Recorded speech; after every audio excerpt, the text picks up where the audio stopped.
Welcome, everybody, to another edition of Tackle Shop Live.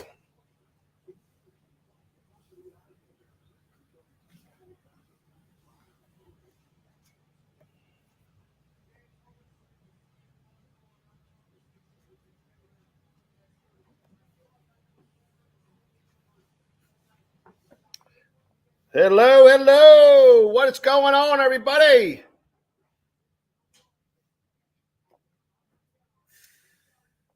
What's happening, Lane Graves? Crappy Kev's here. Michael Bradley. Jim Saban. What is going on, man?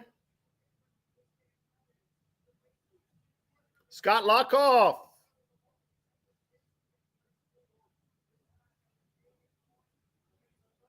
What's up, everybody? Conway's here. Broadsback Bassin. How you doing, man? Good to see you. Mark, how you doing, buddy? Absolutely. Good seeing you. What's up, SFT? Joseph Casarino. I'll tell you what's up. We are here ready for a big old freaking show. That's right. Ed Ranowski's here. Johnny Kopp. Bob Donahue. Lisa Lake. Yeah, can't hear the music. All right, let me see here. Oh, okay. Hang on.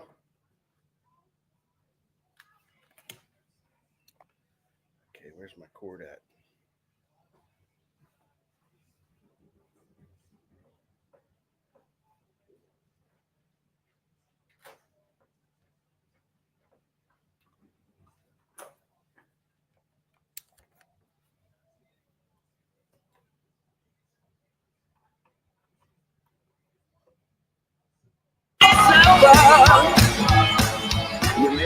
Yeah, there you go. How's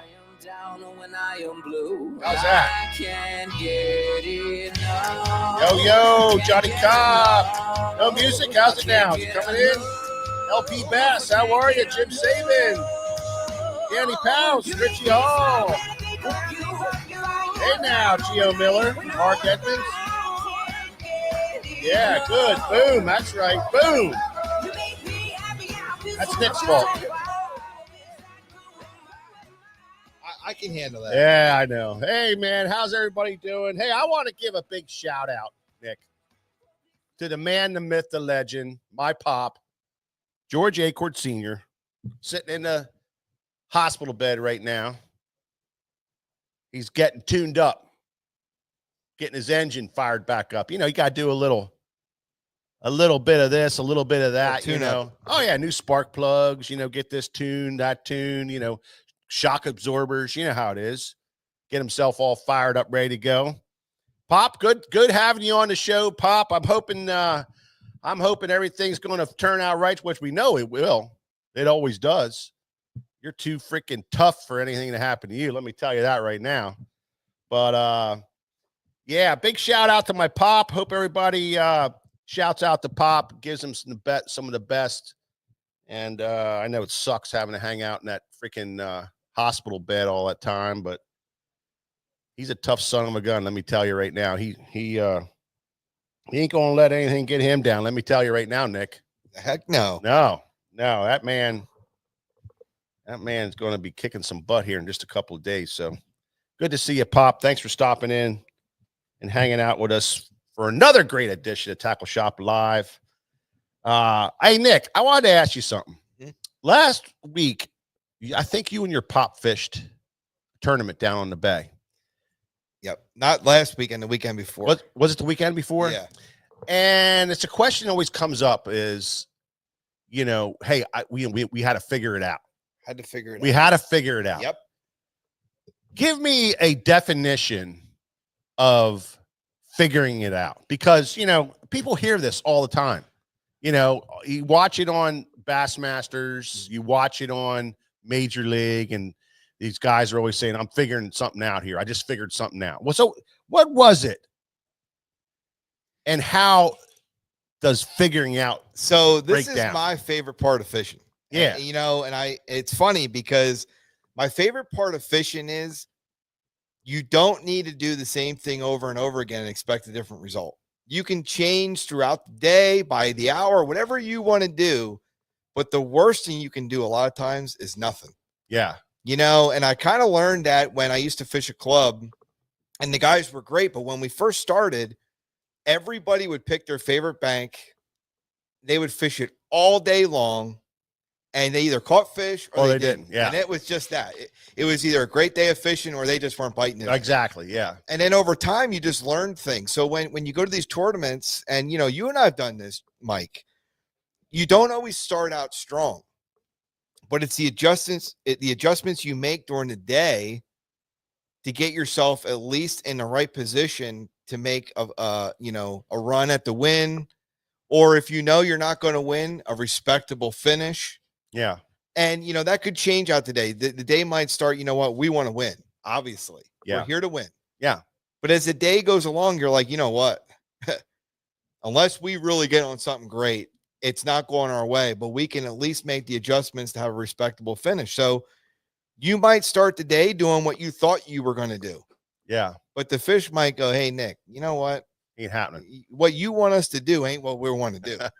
And then you're like, hey, all right, we start running some different patterns. We start making some adjustments with our tackle. Yeah. Techniques. Yeah. And if more times than not, this is how I look at a good day. If more times than not, you turn maybe a not so good day into a good day, you did pretty dang good. Yeah. I think. Yeah. What do you think, Mike? Well, I mean, that's exactly, because, you know, I was thinking about it for a while now, you know, and I always want to say, you know, what does figuring it out really mean? And that's exactly right. I mean, it's the game plan in the morning while you're sitting there idling, waiting to blast off. You have your game plan. Right. And it's great when it works out.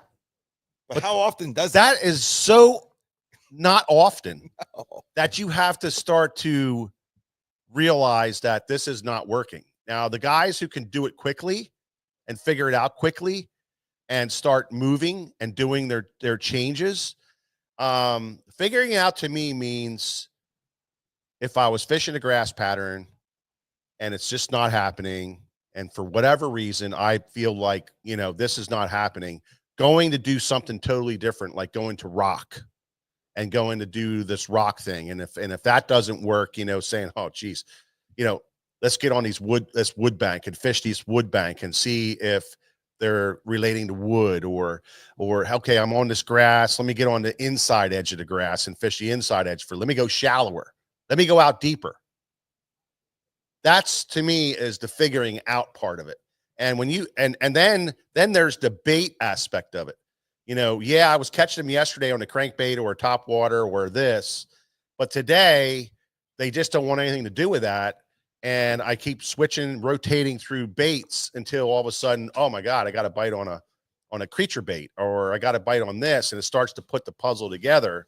And you know, and that's what you see when you watch these shows. And that's why I think watching live television and tournament fishing can teach you so much. That's why we talk about it all the time here on Tackle Shop Live, is because it teaches you the progression that you need to go through to figure it out, to Absolutely. come up with that special day that you're going to have, or come up with that pattern for the day. And figuring it out is making the move. And you always hear guys saying, I'm fishing my gut. You know, my gut told me to go do this, and I did that, and I started catching them, and I really did well. And they, you know, so figuring it out is a little bit of a long process, right? Well, Mike, to go along with that, though, I would say this: if you ever want to truly know what figuring it out looks like, go with somebody that you think is a respectable angler. Go to a tournament with them. Yeah. And what you're going to find out, and this is why I love Tackle Shop Live. Yeah. What you're going to find out is, and go with a couple guys. Yeah. And what you're going to see is some guys, when the things aren't going well, they're going to spin out. Yeah. The day's over. You might as well just pack your boat up and go. Absolutely. Yeah. And then they're going to have guys who just keep grinding. They keep grinding, and they start to figure out. And they're the guys at the end of the day that you're asking them on the ride home, hey, when you switched over from that crankbait and you started throwing a Carolina rig, what made you do that? Right. And the guy's just like, what do you mean? Yeah. Because that was natural to him. Right. And then you're going, whoa, that guy can figure it out. He Yeah. knew what he was doing. Exactly. And that's the kind of things you see. Exactly. So, we always put it towards tournament fishing, but it's in everyday fishing, how you figure the day out, whether it's just fun fishing and you really want to figure the day out for a fun fishing day, or if it's an actual tournament, when you do a tournament thing, that's the other way of figuring out. So it's figuring it out has a lot to do with a lot of different things. And it can be a fun fishing day. It can be a tournament day. It can be whatever. And those decisions that you make is the part of figuring it out. It's the moving, it's the changing, it's the radical change, it's the little subtle change, it's the bait change. And you hear a lot of guys say, that tips a lot of people off is a bait change. Okay, these fish aren't as aggressive as they were yesterday. I need to slow way down. I'm going to go back through my same stuff, but I'm going to slow way down now. And I'm going to drag something. I'm going to pull something through that cover a little bit slower and see if those fish will fire on that, And if that doesn't happen, then I'm doing something totally different. I'm going radical. So you can do subtle changes, and then I'm going to go radical if that doesn't work. And that's the figuring out part. So, just for an introduction there, in the beginning of the show, I wanted to run that by you because you went through that progression the other week and you went to do something and nothing worked. And at the end of the day, you came in with a respectable bag. You ended up in 8th place, which was, we did good. And yeah. I mean, it wasn't what I was hoping, which No. we all say that if you don't win, you were like, I was hoping for better, Yeah. But at the end of the day, if you make good decisions and it at least turns a not so good day into a respectable day. Yeah. Now, I did want to ask you and George something that kind of goes along with this. As you guys were going through your progressions, whether it's a fun day, a tournament day, what's changed most of the time? What's change helped you the most? A bait change or a location change? That's a good question. But before we get to that, my name is Mike Acord. This is George Acord, and behind the camera is cameraman Nick, and this is Tackle Shop Live, and we come to you live every Thursday night at 7 o'clock, and this is what we love to do: talk fishing, talk tackle, and talk technique, and talk about figuring it out. And Nick's question was, is it a bait thing that we do, or that made a big difference, or was it a big move that made a big difference? And I can honestly tell you, Nick, it's both for me. It's some days it's just a bait change on the same water that I was fishing, and it made all the difference in the world. But there's been a lot of times where I made a massive change from fishing grass, flipping like I was the day before and maybe the week before was all the same, and all of a sudden something just spun those fish out. And instead of me just dying out there in the water, I made a big change. I went to a shallow water, went to the totally opposite, shallow water, wood, and to see if I can get something going there, and made that big giant change. And then all of a sudden things started to change from there. Maybe that didn't work, but I was in the progression. I started my progression that way. So but there's been a lot of times, and you and I fished together where we were catching them on buzz baits, in practice and days before, and that's over.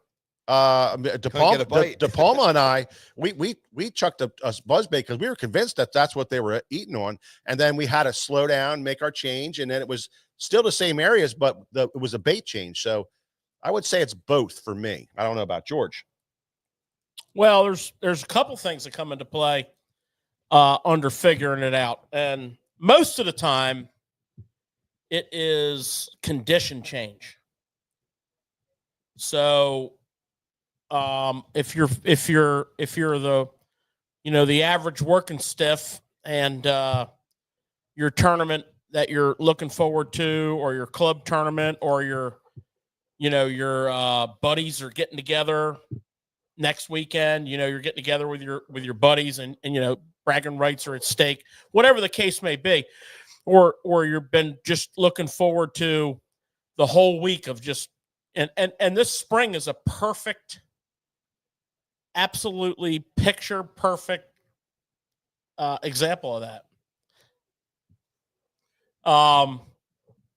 And having those conditions change, you find fish, you locate fish, you get in the groove under condition A, and then on your day that it matters to you, it's condition B. And the hardest thing as a fisherman is letting go of what you discovered. Memory. Yeah, it's just letting go. Like let's say it's a club tournament, or let's say you're fishing a team tournament.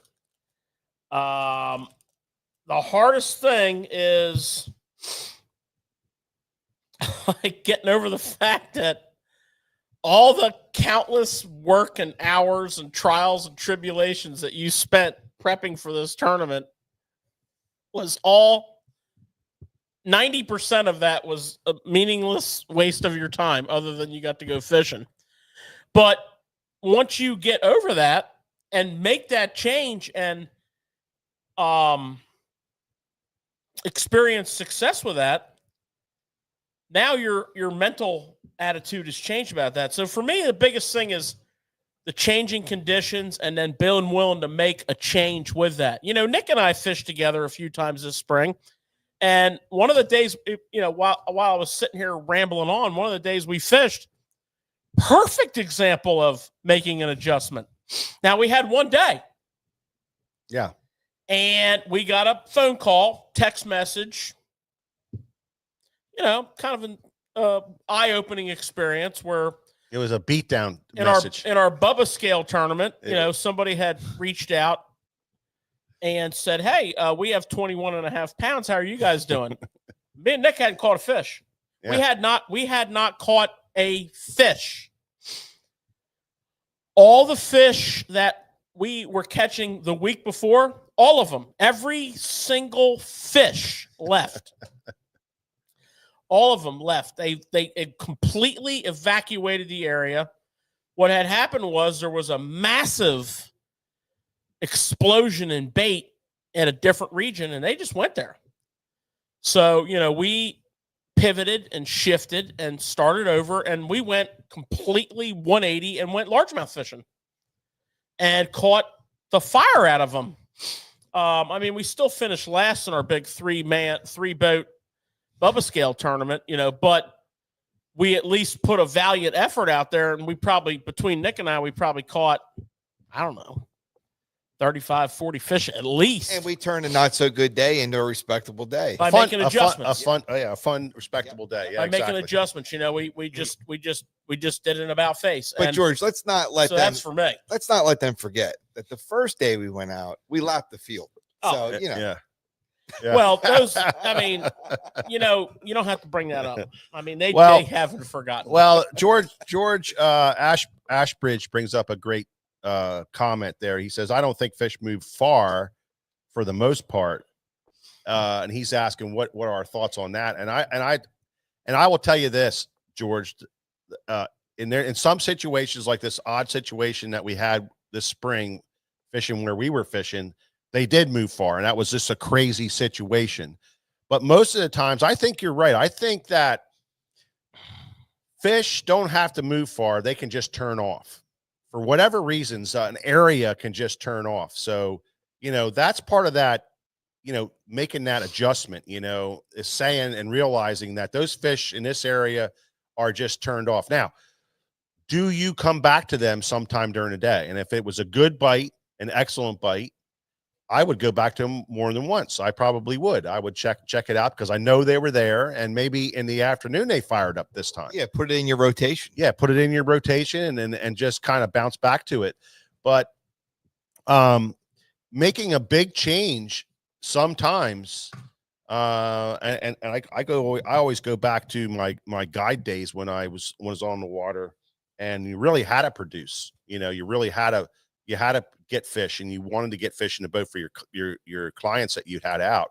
I just remember fishing. I always called it dam to dam fishing, because, you're kind of locked into an area, and it might be 6 miles, it might be 8 miles, it might be 15 miles. But I would start where I was catching them, and I would fish there, give it an hour, hour and a half. And I wasn't getting bit. I was firing up and I was running complete opposite direction. And I would run till I couldn't run anymore. And then I would start to break it down as I would come back and find out what the bite was. And I can't tell you how many times that changed my day and salvaged my day. More than once, many, many, many times over that happened. So I just know what it is to figure things out. And it never gets completely easy, but it gets easier when you start doing it more than once. Get off the bank that Nick's talking about, back and forth on it for 8 straight hours because you think they're going to turn on sometime during the day. You know, that same piece of bank. Venture out a little bit. You know, fish a bank, but maybe go to another bank and then come back to it and test it. And then, you know, but you're always look at this, Nick.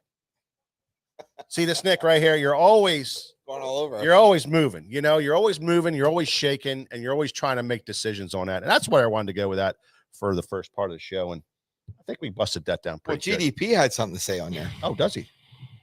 Prior to live scope, I would say it was moving areas more, but now that we can see them, makes you stay longer.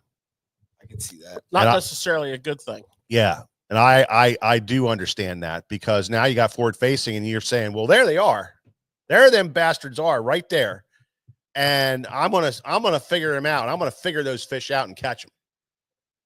And sometimes you can.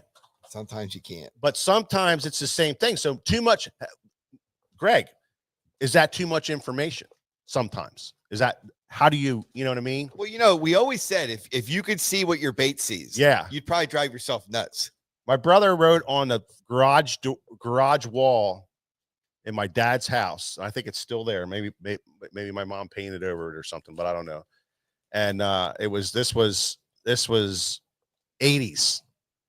This was 80s stuff. And Pop, you're watching. You could probably chime in on this. But he wrote on the wall, I wonder, what was it? I wonder how many fish I casted over today. Yeah. You know? Well, I also wonder that a lot when I'm driving my boat, like from Plattsburgh to Ticonderoga. Yeah, or from like from the 95 bridge on the Potomac to Aquia. Yeah. Pretty sure I drove past the winning bag. And George, to your point right there, what was the tournament they had this year where it was at Topwater? And the guy that won it was right there, and everybody else is going. Well, what really wasn't title? Welcher. Wasn't title. It wasn't title. Wasn't title. Okay. It was right next to the ocean, but it wasn't title. But Kyle Welcher demolished them without ever starting his motor, right. basically. Pascatank. Yeah, Pascatank, right. Well, yeah. You know, a couple points to chime in on some comments that were made. So as far as fish moving, and this is what I believe this to be very, very true. River fish and tidal fish will move like gypsies. They will load up the caravan with the Peaky Blinders hot on their heels and roll that bitch across the frickin' tundra, and they'll just relocate. They will move miles. I'm telling you, Nick and I, there was no fish where we were fishing. All of the fish were a 15-minute boat ride in the other direction. Yeah, we were fishing at Ghost Town. And I'll tell you what, I went up to the next weekend out of like this burning pissed offness. I went up there and freaking smashed them with the one and only Anthony Cicero. And I'm talking smash festival of the highest magnitude. And then went below that area and couldn't get bit. So They all went there. Now, the other thing about fish movement is, and I'm going to reference tidal fish, and we talk about the tide, and we talk about changing your areas. Sometimes in tidal water, you don't want to really get too radical on your area change. You want to get radical on your cover change. And, you know, we're referencing the great Pop tonight. Pop and I fished countless team tournaments together. Absolutely countless numbers of them. Amen. 30, 40 a year for decades. Yeah. And we had a real simple saying that he would institute upon me, because I have a tendency to maybe stick to a game plan a little too long back in. Oh, really? And he would say, we got to do something different, even if it's wrong. That's a great statement. That is a great That's statement. a great statement. And when you're trying to adjust to your fishing day not going right, break that statement down. You're not catching anything. Yeah. So if you make a big adjustment here and you don't catch anything, Yeah. you're pretty much doing the same thing that you were doing. Yeah. And so he would always say, I'd be on like the mother load. One time we were fishing, first place was a boat. I really would have liked to have that boat. And I practiced. I would bring my boat to work. I would drive an hour and a half to fish for an hour and a half. I was just like obsessed, possessed. And, I won practice. I freaking destroyed practice. I owned practice. And, of course, on the tournament day, it was a river tournament. The river decided, we're just going to take about a 2-foot rise today. Well, not me. I'm like, Honed in. wacky rig behind grass islands. I felt like I was like sacrificing my life to get there, right? Not in this day. Did I notice that? No. And about 10 o'clock, Pop was like, we got to do something different, even if it's wrong. And the theory was like, break it down. In tidal water, I love this analogy. If you're fishing grass, right? Let's say it's spawning season. Let's say it's spring. Let's say you have all phases of the spawn and you just stroked them all week and the week before in the grass and you're not catching any fish. Now, keep in mind, you might be fishing your only day off. You might be fishing a club tournament. You might be fishing a team tournament, whatever. Mm-hmm. You only have so much time. So you have to make a decision, even if it's wrong. So our saying would be like, if we're fishing grass, you got to go to water. He would say, you got to go to water rock, and I don't care which one you pick first. If we were fishing water rock, he's like, you got to get on some grass or pads, and I don't care which one you pick first. The thought process being, these fish may have moved or turned off. Perhaps there's other fish that are reacting differently to the conditions. Let's go find out. I love it. Exactly. Great saying. Exactly. I love it because I was talking to Mike before. It's like I learned that same kind of concept when I fished my club when I first started. You know, it was just one of those things where I'm sitting in the back of the boat and I knew if I drew this person, we were going here. Yeah. I know you guys know how it is. Everybody has their spot. Yeah. And they live and die by that spot and that bait, and that's what it is. And I'm sitting there back there going, wait a minute. It's the worst thing you can possibly just do. went 4 hours without a bite. Why ain't we like trying something else? But you didn't dare say anything because that would have screwed up the whole mojo. But and then when I got my own boat and I'm like, okay, let's try some different things out. Yeah. Now, what's cool about our show though, if you put that theory that you just said, George, and you take the techniques that we talk about every week into play, you got lots of things to try. Yeah. Yeah. No doubt. You have to make those adjustments. And if one thing's for sure, if you keep doing what you are doing, it's not going to work out real well. And I mean, I've been in situations already where fish were filtering through an area, right? And you could literally fish, and I have done it. Yeah. I have literally done, back in the old days before spot, I've anchored my boat and fished the entire event without moving because they were filtering in, filtering out. The tide went up, the tide went down, same exact cast over and over, over and over, over and over, boom, boom, boom, boom, boom, and all big fish. And then you try fishing the same spot for 2 hours without a bite. That's hard. I'm going to tell you right now, you're going to have a come to Jesus moment sometime in that 2 hours. You start doubting yourself. Like, why? What am I doing? Yeah.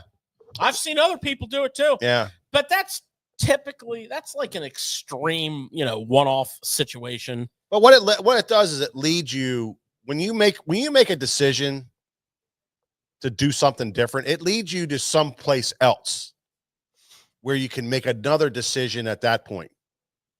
And then you're like, that's so great. Even if it's wrong, I made that decision. So, and then when you get there, then you might feel something a little different. You might see some bait flicking or doing something different that keys you off on another path, you know, and then eventually by the end of the day, you catch them. And that's a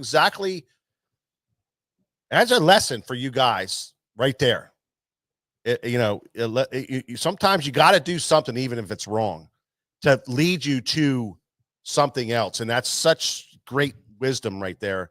And it really, how George and I evolved was with that type of thinking. You know, we evolved with making decisions and changing. And, when you're guiding and a guy's paying you big money, and the things aren't going well, you really start to lean on those types of thoughts, and you start to lean on that type of thinking.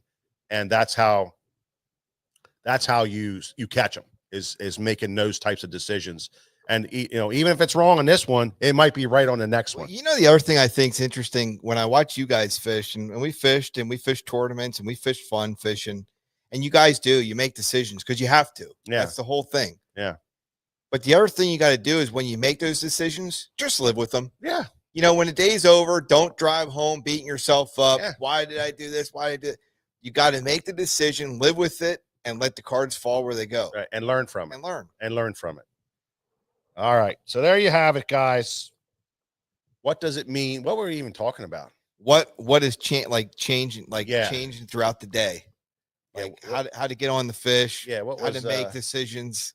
What did I say first? I don't remember. I don't even know. Hit rewind. Yeah. Yeah. So I said something, but that's what that means. It's good stuff, though. That's what that means. And that's what you hear these guys talk about, what you hear us talk about, that change, making that change to get on them and think, oh no, that's how you figure them out. That's what figuring out means, is right there, that kind of conversation. And it's a long-winded conversation, but that's what that means. I do want to ask you guys a special question, because you guys are the only two guys that I know, other than Greg, that I could ask this question to. Is the change harder the higher the stakes? Absolutely. I can't imagine making some of these decisions when I'm fishing for my life, and $100,000. Well, you never fish for $100,000, so you're not going to know what that's like. I don't know. But that's why I said I can never figure it out. But I did fish a really big tournament one time, and I was so proud of myself. And it was a big tournament for me. It was making the Pennsylvania team to move on. And the top 6 people are the boaters, and the bottom 6 are riders. And I didn't want no parts of that riding thing. I wanted to be top 6, And I was fishing in the Chesapeake Bay, and in the Northeast River, they were biting like wildfire, but a 14-pound bag was a big bag. So my brother, it was the practice from hell. There was 30-mile-an-hour winds. And I tell this story all the time.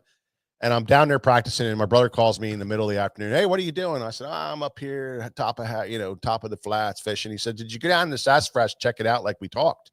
I said, no, man, it's freaking windy. It's 30-mile-an-hour winds, and waves are huge. And he said, we got this 21-foot skeeter boat, spent all this freaking money on this thing, not to sit back on your heels and not do what you got to do. You get your ass down to the Sassafras River and go out and figure them things out. All right. So he freaking pissed me off, and I jumped, I got on a hammer, and I went down, and I went through the boat ride from hell. And I got to the Sassafras, and I made a pass through there, and it was the most unbelievable pass I've ever made. I set the hook on the first one because I was so jacked up. I just set the hook, and it was a 4-pounder, and I shook off 3 to 4 fish on every single tree, which you never do down there, right? And they were all heavy ones. I'd pull them right up to the surface, and they'd come off, and they were all nice fish, 3 to 4 pounders. Holy crap, man, I'm going to win this tournament. I'm going to win this freaking tournament. So I come back up through there, came out of there, and there was a 100-foot yacht coming in the Sassafras. And he's on the deck going, no, don't go out there. And I come around Ordinary Point there in Sassafras, and it was unbelievable. But I had to get back. So I got all the way back. And long story short, I'm fishing back on day 1 of the tournament, which was the next day. I'm fishing back, and I don't have to be down to Sassafras till tide's right at 10 o'clock. So I go in the Northeast, bam, bam, bam, catch a 9-pound limit, 5 minutes. poking around, and I'm like, all right, bro, we got to go. He's like, where are we going? I said, we're going to Sassafras. He said, you're going to run down to Sassafras in this? I'm like, it's not blowing like it was yesterday. And I did it yesterday. So I ran all the way down there, and I get down there and I go to my first tree, nothing. I go to my second tree, nothing. I go to my third tree, not a bite. I notice the water's way blowed out now. It's all kind of weird. I go over to a dock. I catch a 2.5 pounder. And then I go to another spot and I fish, and I don't get a bite. I go between the trees. I go out from the trees. I go out to where the drop is. I'm cranking. I'm there for about 2 hours. And I said to myself, I am not dying here. And I turned around and I ran all the way back up to the Northeast. And I had 4 hours. I spent 4 hours in Northeast. I ended up with 15 pounds for the day, which was enough to keep me. I didn't win a tournament, but I kept me. I think I finished in 5th or 6th place in that tournament. And it was a 2-day tournament. The second day, here's where I made the bad decision. The wind slowed way down and the tide kind of got right. I stayed in the Northeast all day long. I catch 15 pounds again. And there was a guy that ran down to the Sassafras. He came back with 20, but he only had 6 pounds the first day. He makes the team with that 26. I make the team. I think he was 6th place. I was 5th place. I think that's how it worked out. But if I would have ran down there, if I'd have said, I need to run down there and fish that, if I'd have made that decision, maybe I would have won the tournament. Who knows? You just don't know. You never know. But that's the kind of that was the high stakes for me. If long story short, that was my high stakes decision making. It was a long story, but it was good. What about you, George? Well, you're talking about like changes, or I'm just saying, the higher the stakes, we're talking about changing on the fly, making decisions. Yeah. How hard is it? How hard is it once you get to them? Well, the first time that I did it where it mattered it's liberating. The first time I can remember really getting like and doing a flip the script moment. I was catching fish on Topwater in grass, good fish, buzzbait, splash it. Actually, Rico. And then as the tide fell out, I would back off and shaky head rock. And then I was just like, if I don't have them by now, just junk. And the practice period leading up to this tournament the fishing was terrible. I mean, it was absolutely terrible. And I put a lot of time and effort into it. I fished all over, and this is a huge tidal fishery, the Chesapeake Bay. I fished all over the place.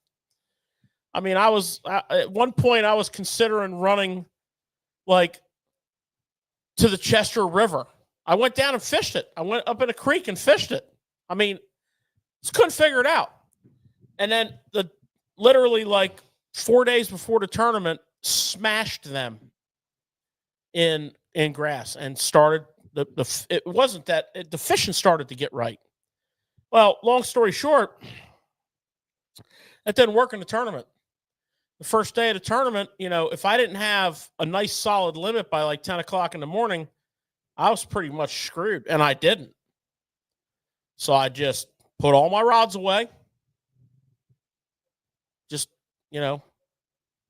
took a minute, put all my rods away, drove to another river, picked up one rod, and made the final day cut.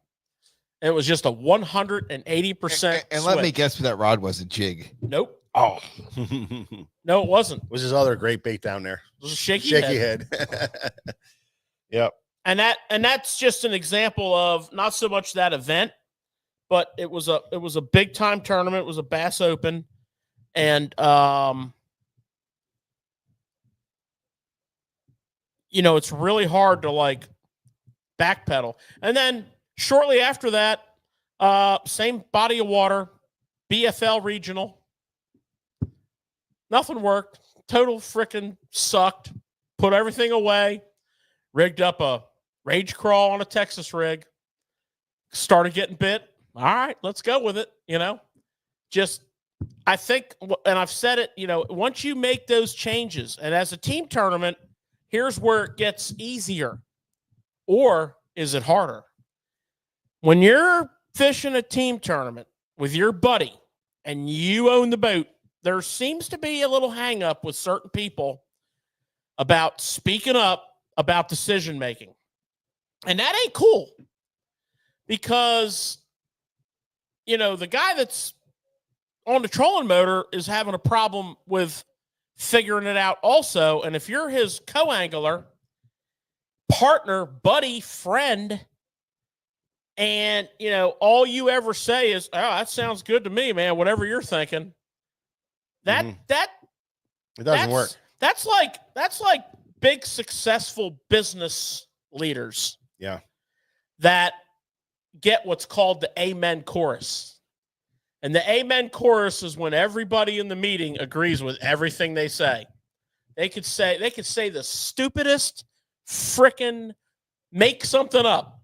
Like, I think we should give 3/4 of our stock to our rival company. Yeah, that's great, Mr. Wonderful. No, that's the amen chorus. And when you're tournament fishing, or if you're out with your buddy fun fishing, one day off a week, and you guys are hardcore, right? Because that's what we do. We're hardcore, right? Hardcore. And, you're like, man, this is, I'm thinking, well, hey, that sounds good, whatever you want to do. Yeah. Now, if it's a draw tournament. That don't happen with me and George. Let me explain to you how it works in a draw tournament. Back in the days when the draw partner can have some control, it's like, have a meeting. What do you think?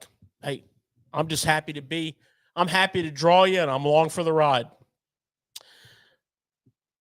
Okay, so what you said was, I'm happy to draw you, I'm along for the ride. Me too. Remember that at 10 o'clock this morning when neither one of us has a fish and you start coming up with all kinds of ideas. Because this plan is in place. And if you want to get in on this plan, now would be the time to speak up. Yeah. Thank God it's not like that anymore. Yeah. That was brutal. That was the best thing when that they was went so, to the that was so where brutal. the co-ang, and it actually is brilliant. And I think Boyd Duckett should get credit for it. The co-angler is only competing against co-anglers. Was that Boyd Duckett? I think so.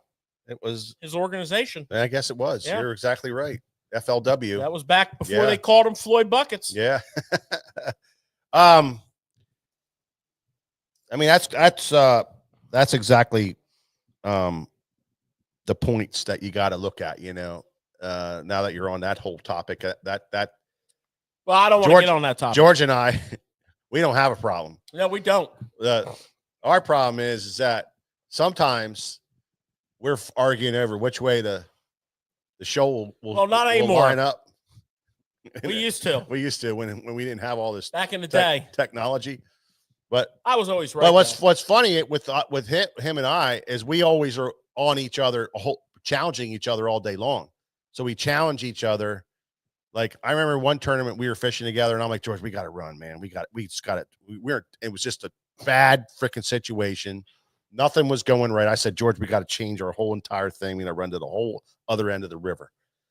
And I don't even know why I said that. And he's like, well, we could do that, or we could just kind of go back through everything again and just change all of our baits up and just try that. And I'm like, yeah, I really think we should go down there and fish the deep water, and maybe we'll get something on those deep structures down there.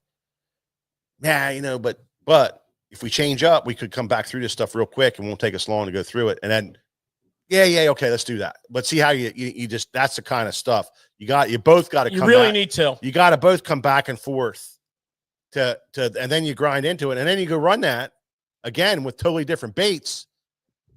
And all of a sudden you start catching fish. Well, that's an interesting concept, because the guy in the back of the boat, no matter if he says whatever you want to do, he's still thinking. Oh, he's thinking.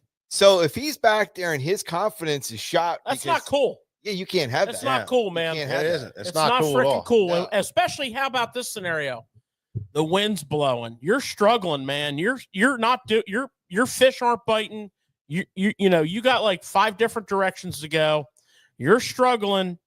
You know, you're like, man, I'm really grinding here. And okay, I'm going to let me fish here a little bit while I try to formulate this plan. Now, what I like to do is just like, well, hell, I'm just going to go over there. And then I'm going to start all over again. And I mean, over there might be like 500 yards away, or over there might be like that shoreline. I'm just going to go do that because this ain't working. But if your partner's like a little more than, oh, yeah, whatever you want to do, maybe he might say, no, dude, these fish moved out this way. Start working that way. And then if you're like a cool dude and you're going to be like, why don't you take the trolling motor and drive it that way and show me what you're thinking? I like that. That is the teams that win. Back in the old days, I fished with my dad many tournaments for decades. And we fished a circuit way back in the early 90s, mid 90s. And the team that always was like the arch nemesis, Dave Anderson and Matt McSherry. They were hammered. Every freaking tournament, man. It was like, I should just go over to you in the morning before you launch and give you all of my money because you guys are you're just out. It's next level. And I had a really cool interaction with Dave in the shop here. He spends his summers up in Michigan on Lake St. Clair, and his wife's quite the stick too. They fish local tournaments here before they leave, and they're the team but it's McSherry and McSherry. I mean Anderson and Anderson. So there was some chemistry there. And I'm sure it evolved from what's the number one most decisive thing in anything from fishing to business? Communication. Big time. Lack of. Yep. Number one. If you don't know, if you will sit there and not say something just because you're some kind of locust post, hard head, knot head, well, I'm not saying anything. Get out of the boat. And that doesn't even have to be, you know what I mean? Get out of the boat. That doesn't even have to be tournament fishing. That's just going out with your buddy, and things aren't going right. And your buddy's just doing his thing the best he can do. And you can, just sitting back here and saying, yeah, whatever, buddy, I'm with you, man. It's your boat. Sometimes you can make that little change and, with your buddy and you guys could end up with a nice day and put your input in there. Don't be a jerk about it, but put some input in there. Don't get like me and George when we're rolling around in the middle of the boat. It's never come to that, but it's always been good. All right, let's move on here. This is Tackle Shop Live, and we're a tackle shop, and we absolutely love talking about tackle, and this is our favorite segment of the show, and this is called Tackle Talk.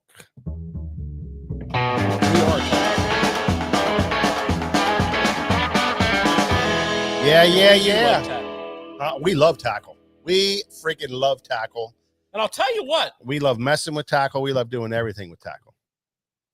This week here at the shop and last week, despite the terror of tariffs, we've been bringing some product in. Yeah. We've been bringing some product in. We've been getting some love from our manufacturers and our distributors and what have you. So, you're noticing some stuff that's you're noticing some stuff that's running out here and there, and that's just because the manufacturers aren't bringing it in. So the way this tariff thing works is, and it can be fish hooks or car doors, it doesn't matter. If it's on the dock or in a warehouse and you put a hold on that order, there is no tariff on it because it didn't get to you yet in theoretically. But if it's on the water, when somebody announces 145% tariff or 30% tariff or a freeze on tariffs, or I'm going to double the tariffs on aluminum, metal, whatever, whatever, the politics aside, we're talking dollars and cents. If it's on the water, these manufacturers have two options. because this was dumped in her lap. They have two options. They can eat it or they can pass it on. Most of them have chosen to eat it. And now they're choosing to not bring it into the country. So you might run out of your favorite Gamakatsu hook, but guess what? There's 7 other brands here that make the exact same style of hook. You'll be all right. Yeah, we'll get through this. And we're getting a bunch of shipments in. Yeah. Big ones. We have 2 or 3 big shipments in queue. And we're placing orders daily as time allows. So we're staying on top of things. You guys are fishing hard. This place is on fire. I mean, me and Mike run around all day today with our hair on fire. Crazy. And we're gonna keep you up. We're gonna keep you up. Okay. So don't worry about it. Just know that we got your back on product. We're bringing it in, baby, truck after truck. Now, I always have to do these tackle talks, and it's, gets a little challenging from time to time, but sometimes I get a bunch of stuff in and it's easy. Sometimes I just want to do a little mix up. So we're going to do a little mix up today. And we're going to start off with the Rolls-Royce Phantom of bait casting reels. Okay? In case you don't know, Rolls-Royce Phantom's like $517,000. And, I have a friend of mine that has a member at his club that just bought one. And I'm like, okay, we need to talk. You got to get into fishing. Look at that blinged out. If that ain't a Rolls-Royce Phantom.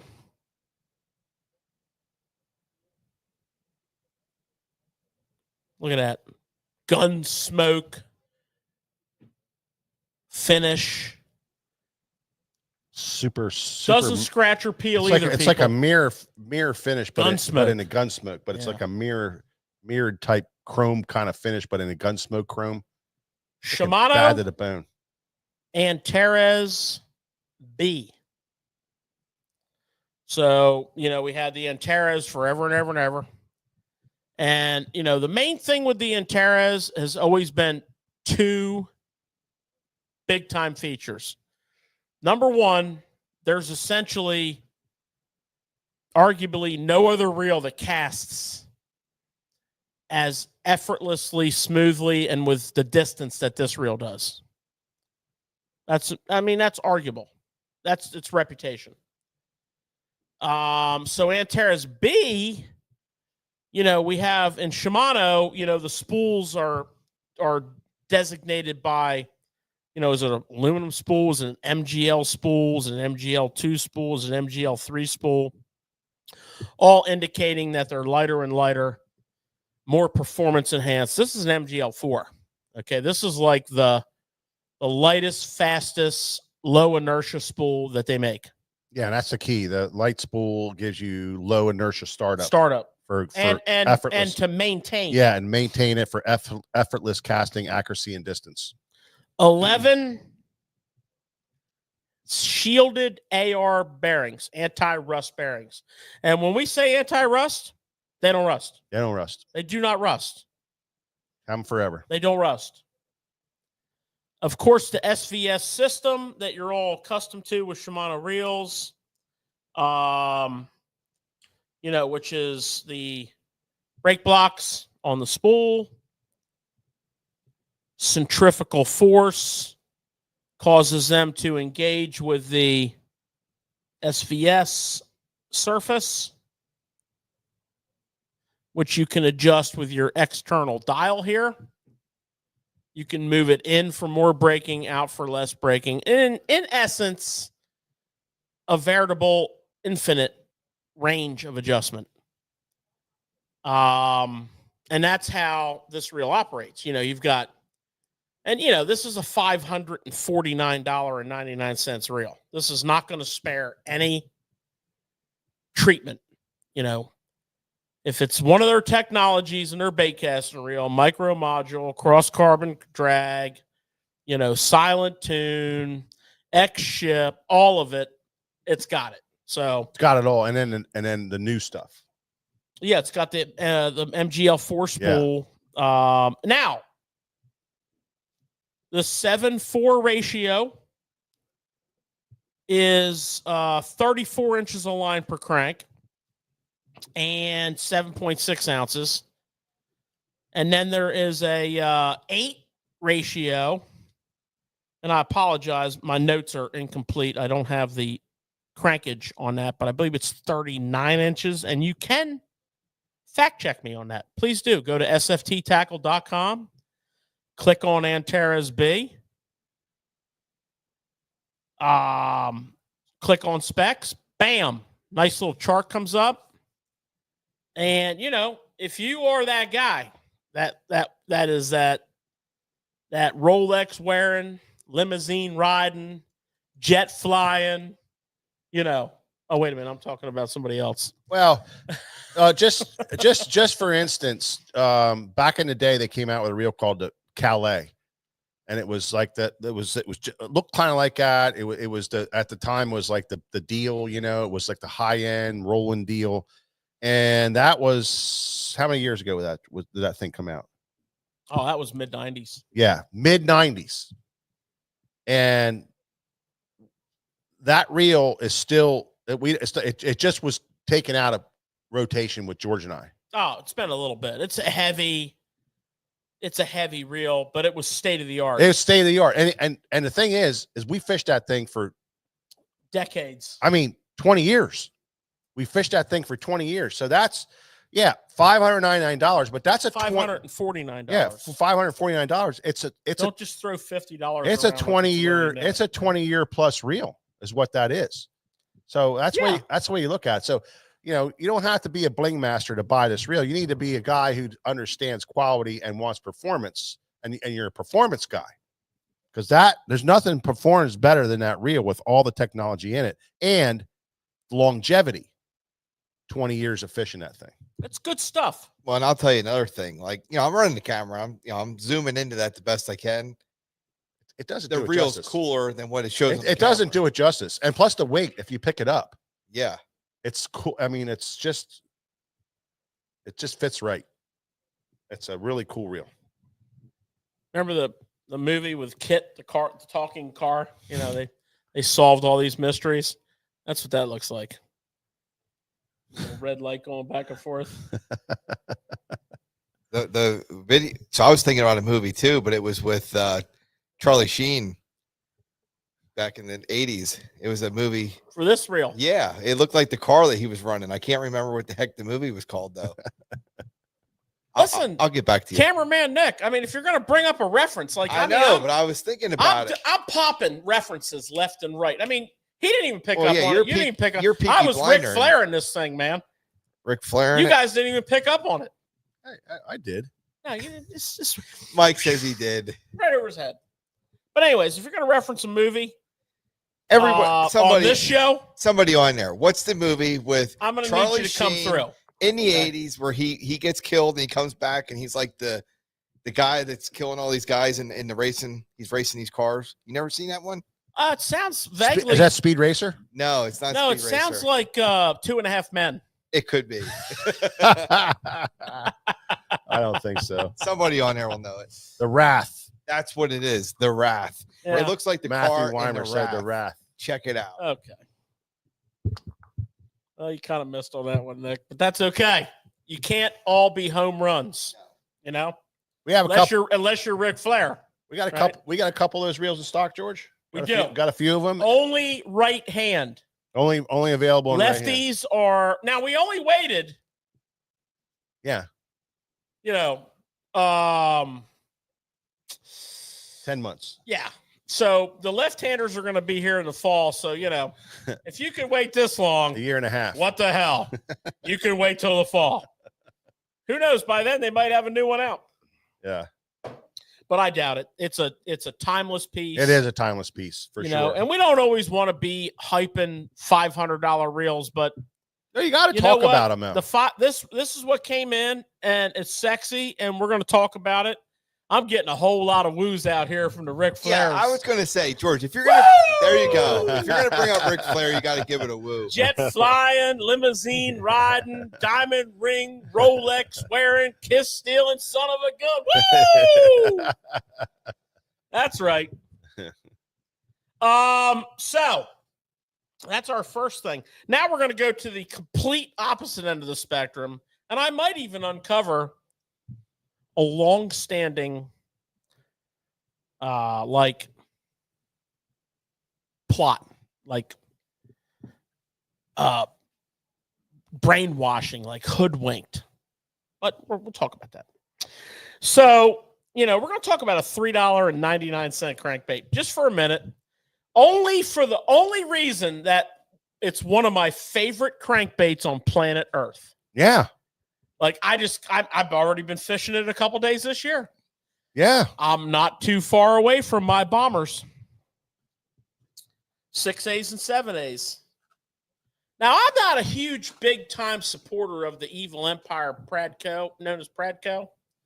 I think their business practices kind of suck, but that's okay. They make a hell of a product. Now, in this case, we have the Bomber Next Gen series. And this is where I think the plot thickens. This is where things get a little squirrely, Nick. I would like to ask a very introspective question. If this crankbait was $6.99 a year and a half ago, and it's now $3.99, how much money were they taking from us for all those decades? Because I've personally bought at least 200 of each size of Fire Tiger. And I think that we're entitled to file a class action lawsuit and get that money back. And I think my law firm of Dewey, Cheatham, and Howe, the Honorable Joey Bag of Donuts, would absolutely step up to the plate and take this cause. You know what I'm saying? I don't understand. You know what I'm saying? I don't understand the backwards movement in price. I mean, does that happen very often? And it could be that it was a technical mistake and they just went with it, decided to turn. But I don't know. Somebody just got fired, I believe it has something to do with like Walmart, and we continue to carry them because we're lovers of the bait. We love them. So, 6A, 7A, Fire Tiger is the jam. C4 is awesome. Smallmouth, largemouth, tidal water, natural lakes, rivers. Catches them everywhere. I mean, dirty water, clean water, cold water, warm water. Now you will want to probably upgrade hooks if you're like on money day. But the 6A, give or take a little bit for line diameter, 6 foot. The 7A, give or take a little bit for diameter, 8-9 foot.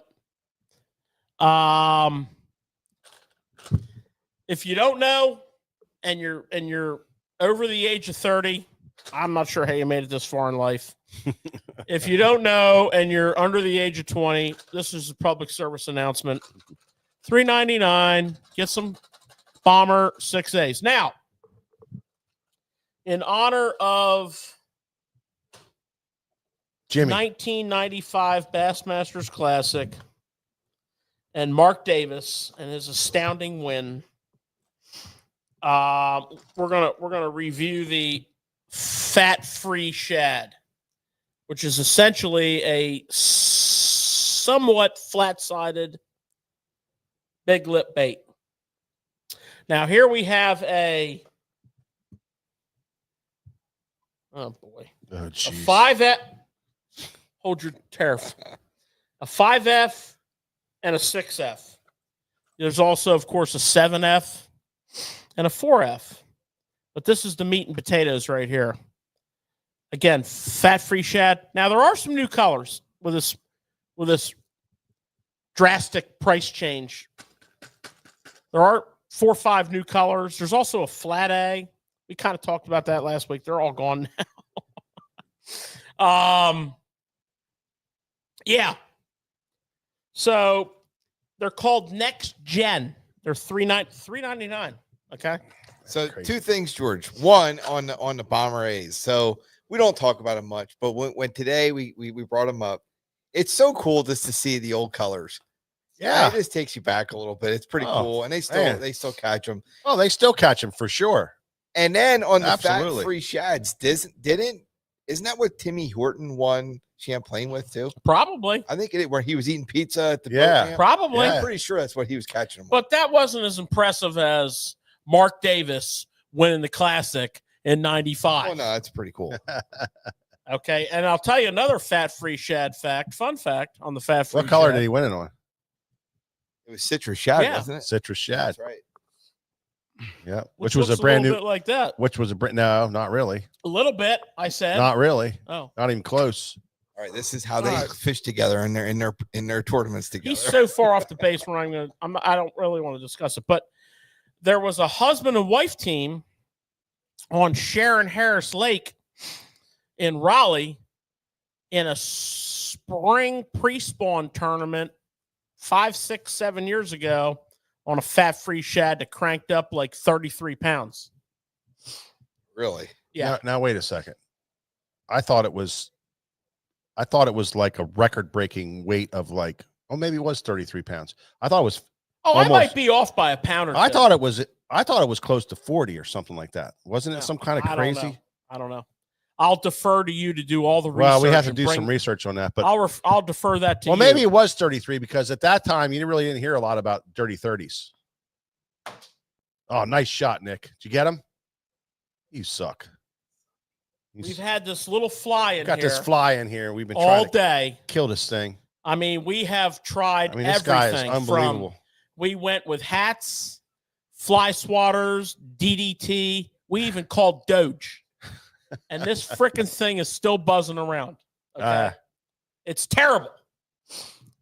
Nick just got a good shot out of him and missed. I'm telling you, very disappointing, Nick. He was apprehensive at the last second. God I didn't commit. You He gotta commit. Man. telegraphs a shot. Don't worry about what happens afterwards. Just kill it. Telegraphs a shot. I like that. All right, people. Well, what else you got, George? That was fun. We got That to was keep fun. rolling here. You know, SFT longtime pro staffer Dave Schindler fishes like only 5 different lures in his whole life, and 4 of them are Bomber Fire Tiger crankbaits. Yeah. He has There- 5 rods rigged, 4 with crankbaits, and 1 with a tube. Yeah, and it's usually a 7-inch Magnum tube of some sort. But my man, if he was on the show, he's up in Connecticut working right now. I hope you're watching there, Shindig. Shindy. But you know, the Fire Tiger. I mean, enough said. Yeah. All right. Okay. So back in stock, and because I was stocking G-Crack today, I wanted to revisit with all of you people that aren't familiar with the Nico hack. Okay, so the Nico hack. There's got to be something to that thing, George. The hack. There's a lot to it. Yeah. Break it down for us. So the Nico hack,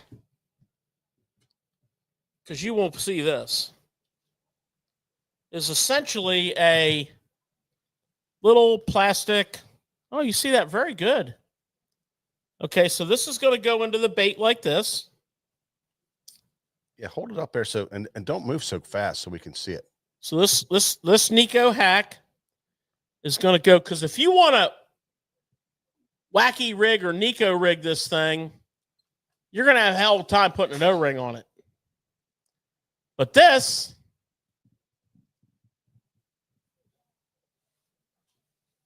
reason it's pointy is because we're going to punch it through the bait. Look at that fly on my finger in the frame. Kill him. I get him. You believe this fly? He's unbelievable. He's got like 57 lives. Hey, he's famous now. Killing that I mean, sucker. do you believe this fly? It's pissing me off. This shows. Sorry. We might have to close the show down. Just Sorry. go on an all-out fly hunt. Anyways, back to the serious business at hand. So I'm going to put this pin, this Nico hack, and what I want it to do is I want to get between those sections. Now he's over here, Nick. I want to go between those ribs, and I want to push that down in there. And it's got two little spikes on it that I want to bury up, okay? So now I can take, my Nico hook of choice, and there's a little hole in there. If you can get that in that's not going to happen.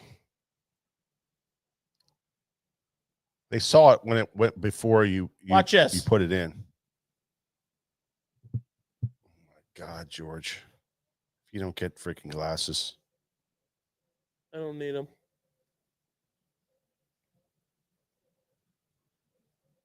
He's not even close. He's not even close. Give it here. Nick's hunting for flies. Give it here. Mike's trying to put the hook in the Nico hack. You are, and you suck at it. Oh! Hey, we got him. Hold up.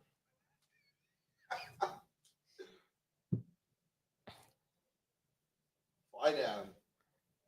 You know what they say? He gone.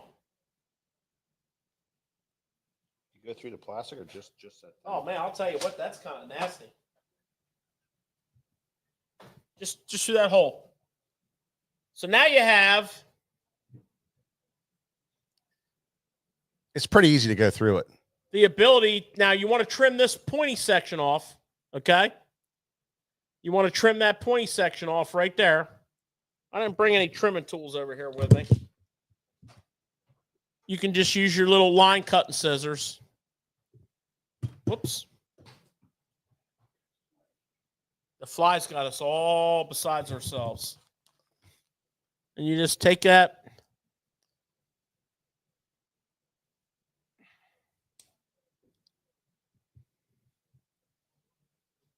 And then, of course, you put your little Nico weight up in here. Or if you just want to wacky this thing with no weight. But you can use that on any plastic. Or is it yeah. it's not just made for that? No. Yeah. Well, this is this is a bellows shad.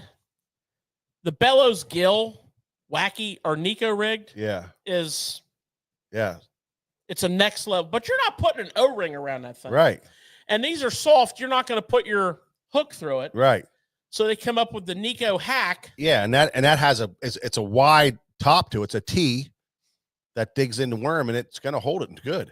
And you're going to work your hook. This thing, this is a profile of a shad. Look at this thing. This is the bellows shad. Of course, you have the bellows gill. 2-inch, 2.8, 3.8, 5.8. You got the bellows shad, which is a little bit of a narrow profile. Also a renowned chatterbait and spinnerbait trailer. But anyways, the Nico hack is such a cool little product. It's one of those like completely insignificant little plastic ding dong doohickeys. Like, yeah. You probably lose the damn thing in your boat if you're not careful. Yeah, you got to put them in a spot. Yeah, and if George is out there and he's a magnifying glass. Well, I do much better in natural sunlight. Put that in George's Nico kit, the Nico hack, the Nico weights, the hooks, and a giant magnifying glass. That's what he needs. I like that. I like these baits. They catch big fish. They catch lots of fish. I like that trick. I like sharing that with you. So there you go. Nico hack. Nice. Now we're getting into post-spawn. We're getting into a very exceptionally good time to catch big post-spawners on Topwater. And there is a highly overlooked, super subtle topwater bait that doesn't seem to catch anything but big fish. Caught so many big fish on this bait. Still have the original sample that I got. Yeah. Yeah. Well, most of the time, unless you break it off or throw it in a tree, you're not going to lose them. And we've talked about it before. It's the riser bait from Jackal. Riser bait.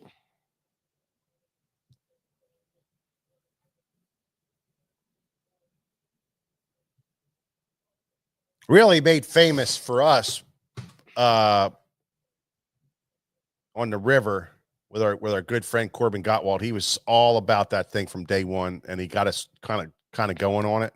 And ever since then, we've been all about the riser bait. I don't care where you fish it. I don't care where you fish. That little finessey bait will flat out catch big fish. Now, we're not even going to talk about the forward-facing application here. This series of baits that I'm going to show you has a whole entire, alter ego. Yeah. It's Dr. Jekyll and Mr. Hyde. It's also a deadly forward-facing bait because it's a topwater that sinks. We're not talking about the forward-facing. We're talking about the topwater aspects. Whether you're river fishing, whether you're lake fishing, whether you're tidewater fishing, big post-spawn fish initially travel off the spawning grounds together. And they tend to hold up together. But some of the older, bigger ones kind of loan up. And they loan up in shallow water. They loan up in shade lines. They get in, big current breaks that are dead water. I don't fish there. That's a big dead water current break. Those fish are out of here on the seam. Not all of them. And this bait right here is like this little subtle. It kind of comes through the water. You reel it. You don't work it with your rod. You reel it. You got a metal lip here. It kind of comes through the water like a little Zara spook puppy. Real quiet. Yeah. Subtle. And when one eats it, it's a freaking hog. Now, as people will do, you get the Strike King Evader. Copycat bait.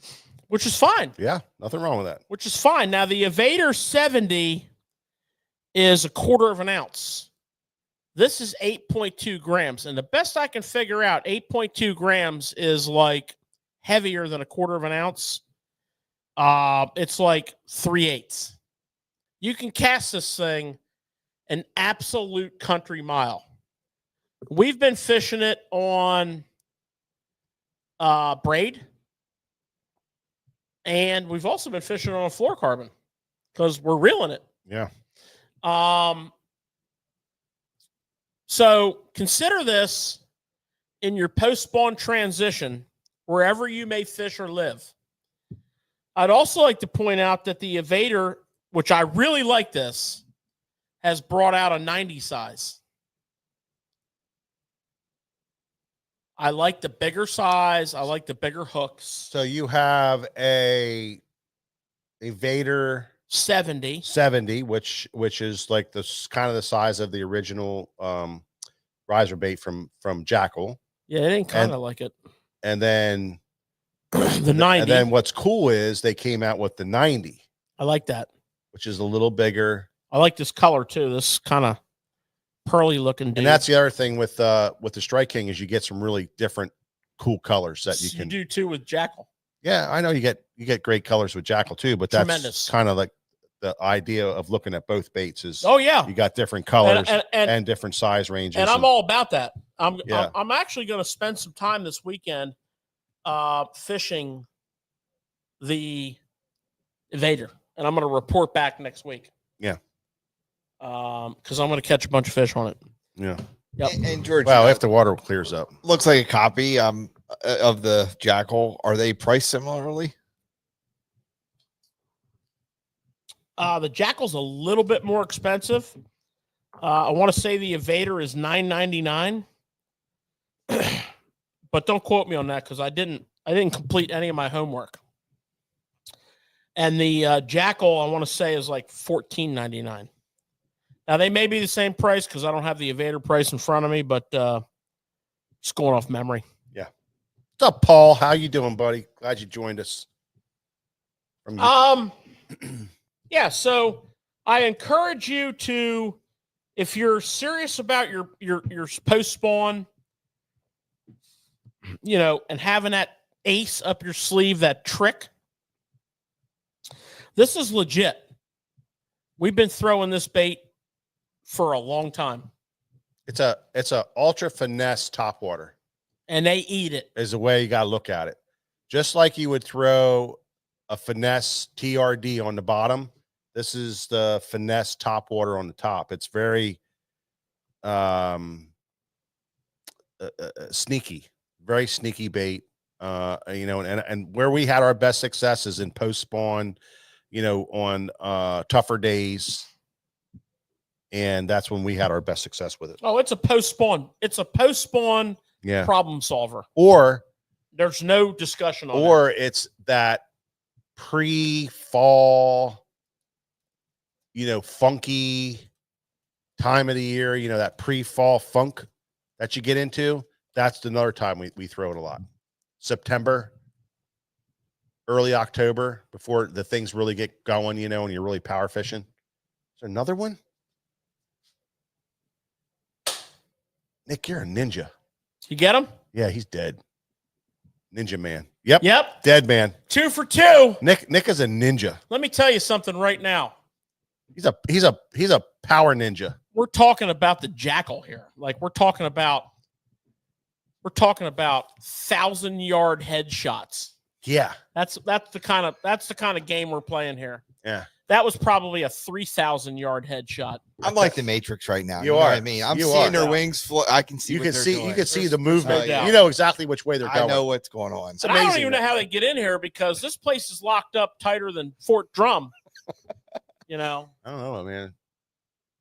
We've had 90-degree days. It's probably the UPS driver. He probably hung the door bringing open. them in. Yeah, he did. He locked the door open and unloaded his truck. Took our coldness out of it. Damn it. How about he that? let the flies in. Well, how about the weather, though, man?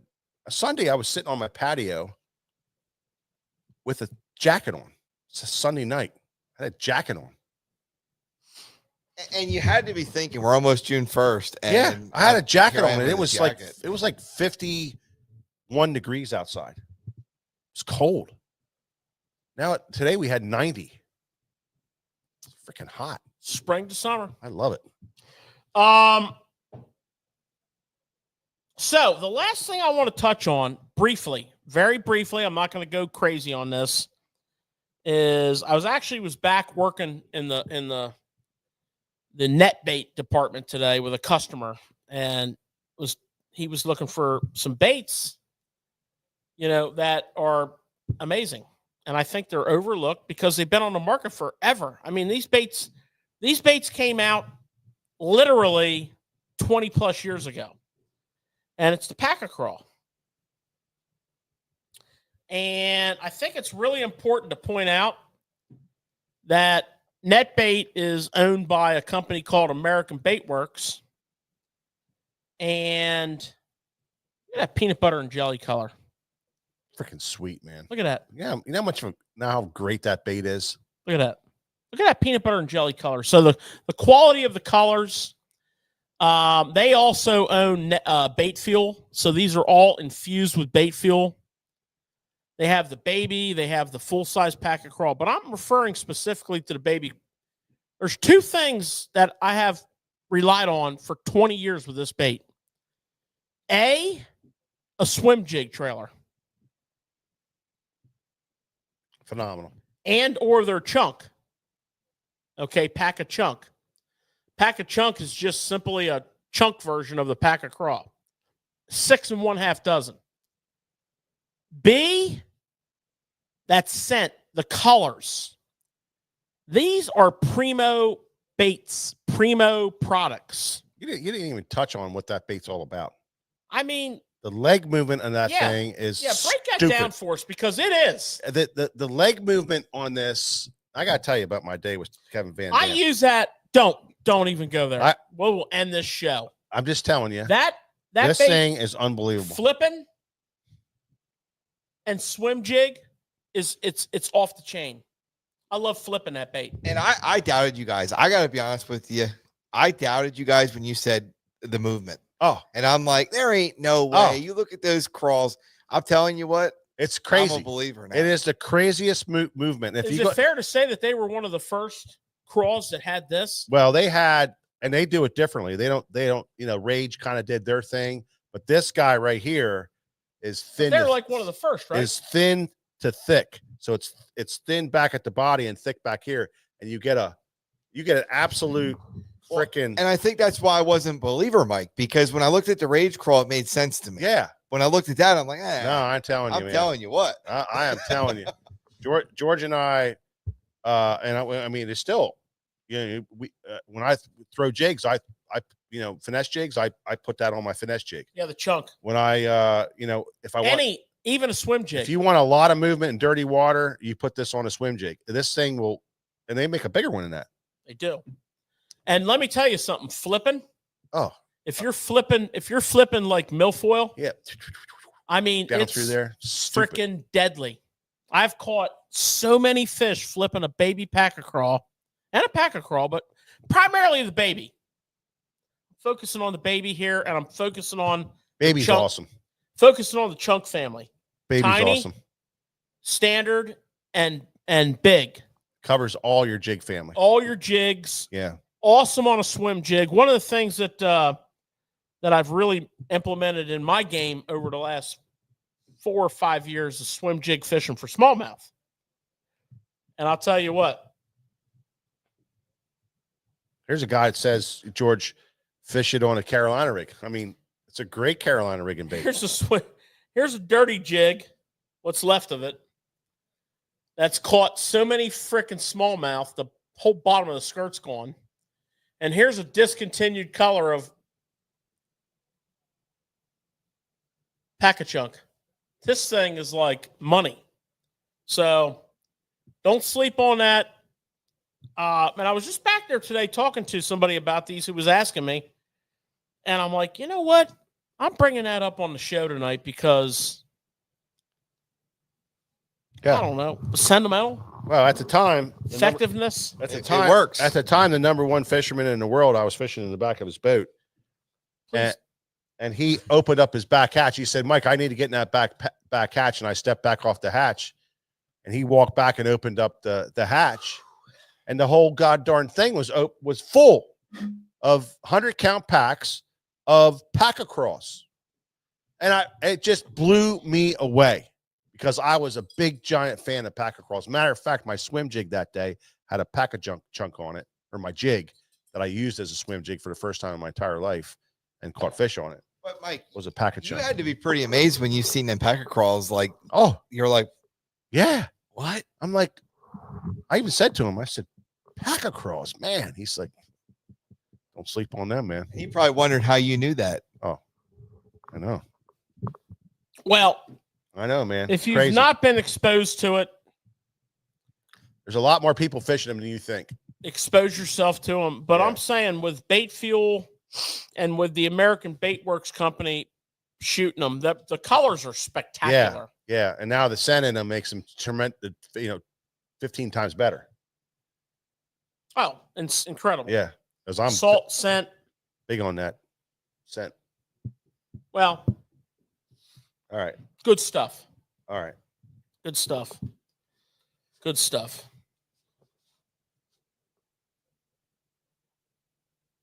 Yeah. So, we had a tournament to watch today. I don't know if you guys picked up on that. Mike and I missed a good bit of it because we were otherwise occupied doing, tackle industry things. Working. And that's all good.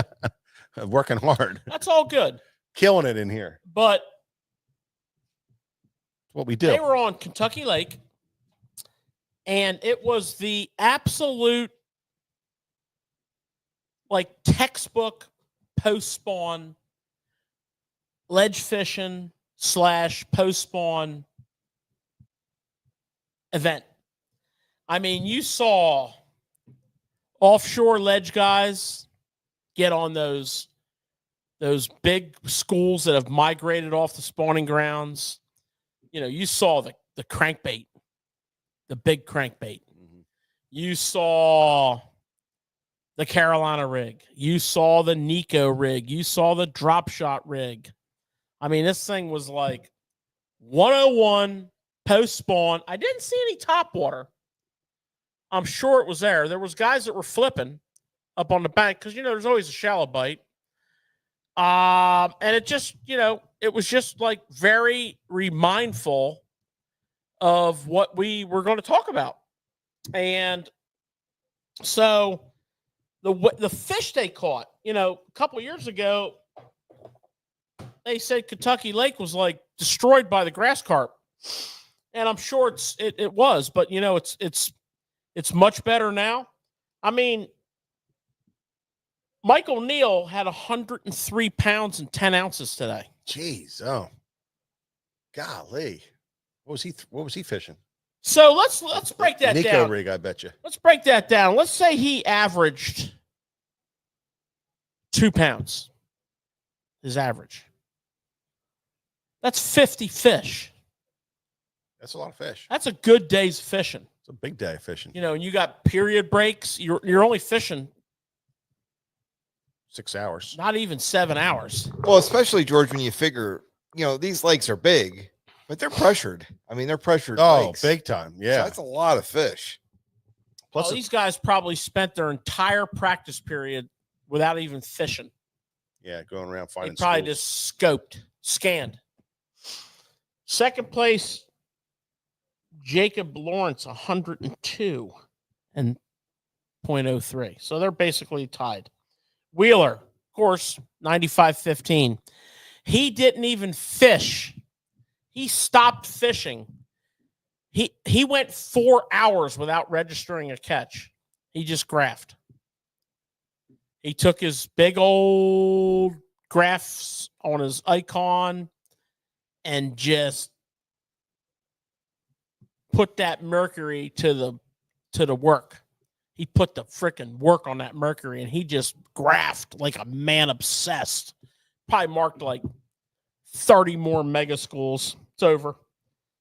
Justin Lucas in fourth place, 81 pounds, 6 ounces, lost a pig late in the day. And then 10th place is Jacob Wall with 59.10. So there is some serious disparity from first Ooh. to 10th. Now, my thing is like, I might want to tune in on this bad boy the rest of the week, right? Yeah. So I'm going to do that. But we You saw know who was always there too is Michael Neal. Always. I bet you he was wacky or Nico rigging a jackal flick shake worm. the real deal, Michael Neal. Yeah. Yeah.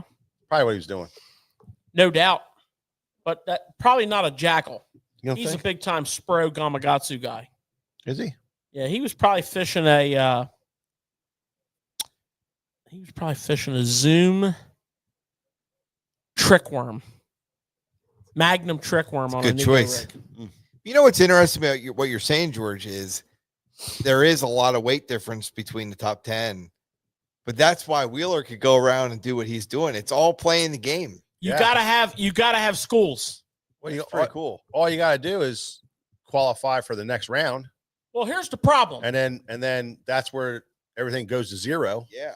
Here's the problem. When you start getting, There's when a you lot get of- on them schools lot of and you stuff start going on with catching them, you know, you catch a fish, 4, 5, 6 of them follow them to the boat.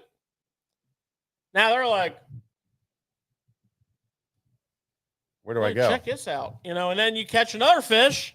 Plus, you release that fish. He's down there talking shit on you. You catch another fish that you break. What happens is, in essence, it's called breaking up the school. So you need to be able to rotate. So in the post spawn time frame, you know, the deal is, how do I get on that school and maximize it? And normally it's like power to finesse, especially the fresh schools, because they're like, they just want to eat. They just got done spawning. They're aggressive. And normally the 1-2 punch is crankbait Carolina rig / interject football jig for Carolina rig / interject Nico rig for Carolina rig / interject drop shot rig for Carolina rig. Everything's upsized a little bit. The drop shot rig is like 6 or 7 inch worm. The Nico rig is the same. The football jig is 3/4 of an ounce, but instead of the baby pack of crawl, it's a full size pack of crawl. You're trying to get down there and kind of stir things up. Depending on the water depth, your 6XD, 8XD, 10XD. We even saw one guy today strolling, long lining. Make a big old cast on the other side of the point or the bar, and then put your reel in free spool, kick your trolling motor on high, and let line out for like 30 yards. Who made that famous? Long lining? Mm-hmm. Don't even say Paul Elias because it wasn't him. Who was it? I don't know. It was down on. That's what I was going to say. I'll tell you where it was at. It was on High Rock Lake. And how was that? That was a big deal because they made a big stink about it. They said it was that he was trolling. Everybody, all the anglers say, "Oh, he's trolling. That's illegal." And they looked into it to try to make it illegal. Called long lining. Yeah, try to make it illegal. Well, the bait's not really moving.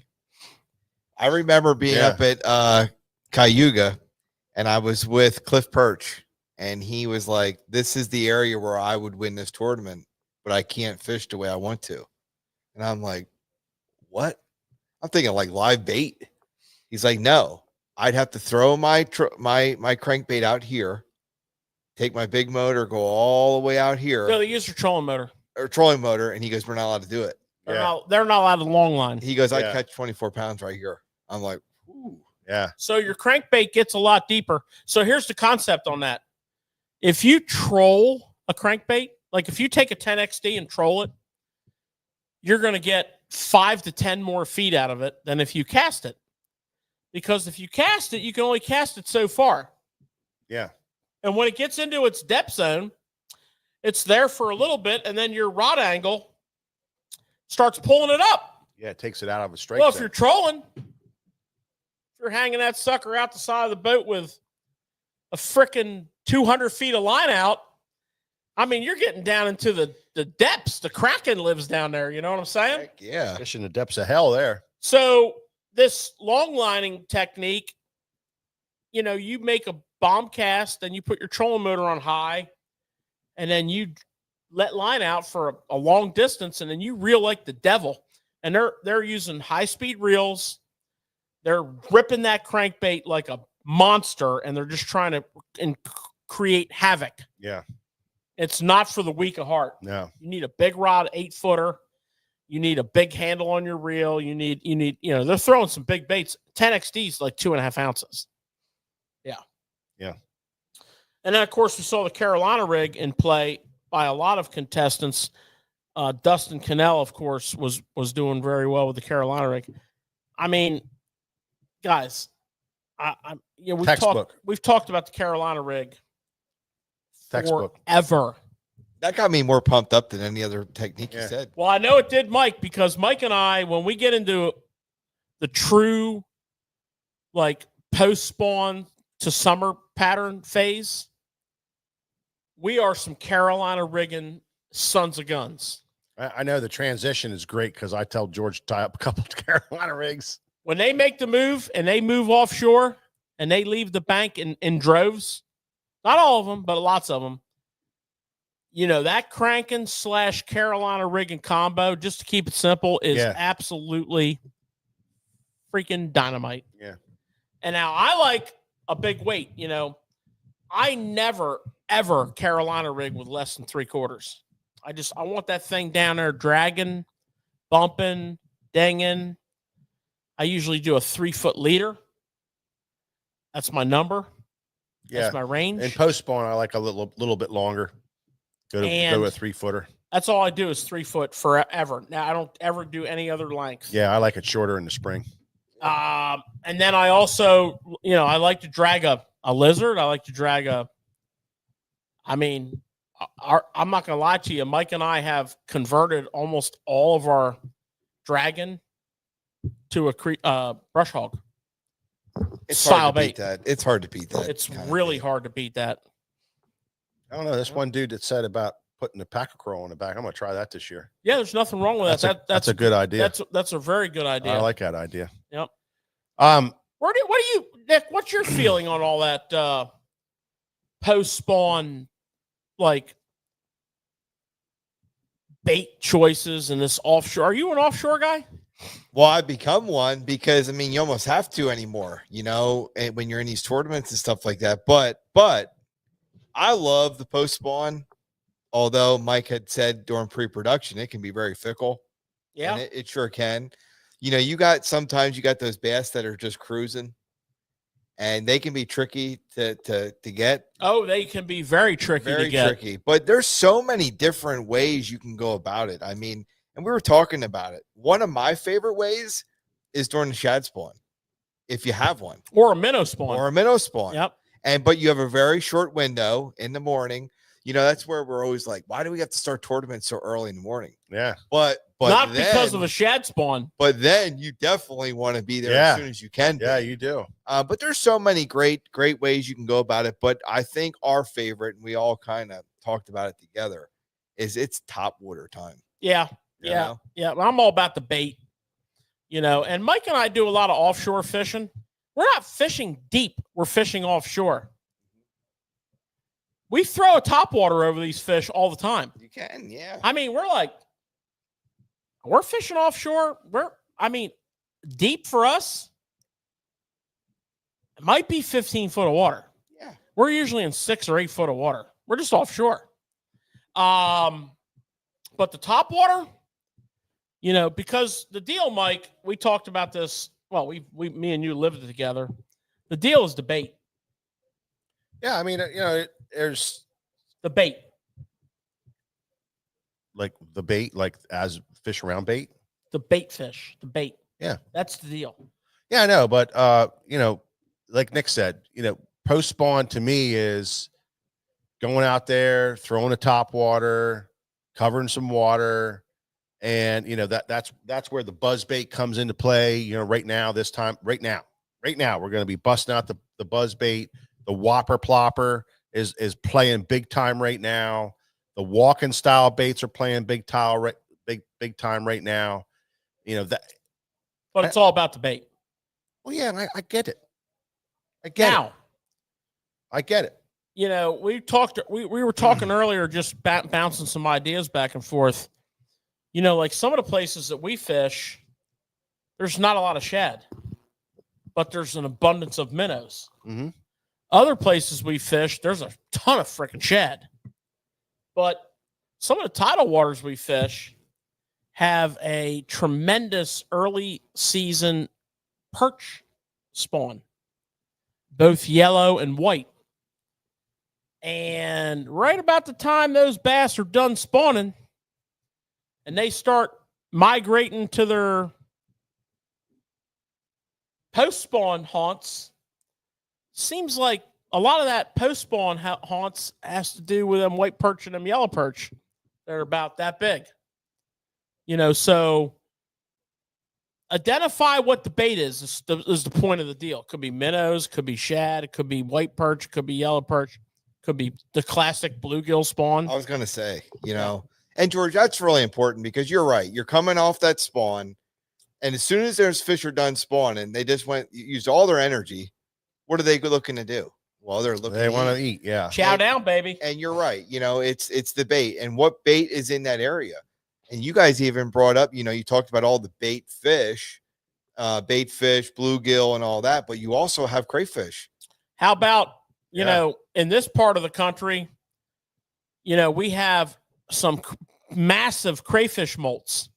So that's what's happening right now. Where a crayfish molt. Like a mother. Yeah. I mean, he just experienced it a week ago. A crayfish molt is when the crayfish,